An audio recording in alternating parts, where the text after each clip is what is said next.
నారాయణపేట జిల్లా మాగనూరు ప్రభుత్వ ఉన్నత పాఠశాల విద్యార్థుల అవస్థ వర్ణనాతీతం. ఫుడ్ పాయిజన్ ఘటనలో మక్తల ఆసుపత్రిలో చికిత్స పొందుతున్న వారి బాధ వింటుంటే కళ్ళ వెంట నీళ్లొస్తున్నాయి.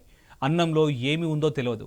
తిన్న గంట తర్వాత కడుపులో మంట వచ్చిందని స్టూడెంట్స్ చెబుతుంటే గుండెలెల్సిపోతున్నాయి.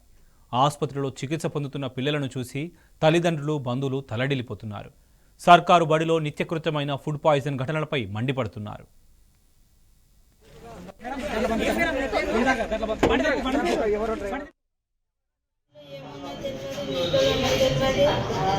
3 గంటల నుండి వాంతి చేసుకున్నారు అందరూ.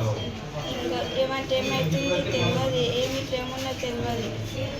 నాకు కడుపు వస్తుంది, చక్కెర వస్తుంది. వంటలలో బాగానే కానీ ఏమైంది తెలియదు మాకు. అన్నీ అందరికి ఇట్లా అవుతుంది. తిన్న తర్వాత గంట తర్వాత అయింది. 20 అన్నం తిన్నాము, వంకాయ కూర తిన్నాము అంతే. నీళ్ళల్లో ప్రాబ్లం ఉందా, అన్నంలో ప్రాబ్లం ఉందో తెలియదు. కడుపు నొప్పి.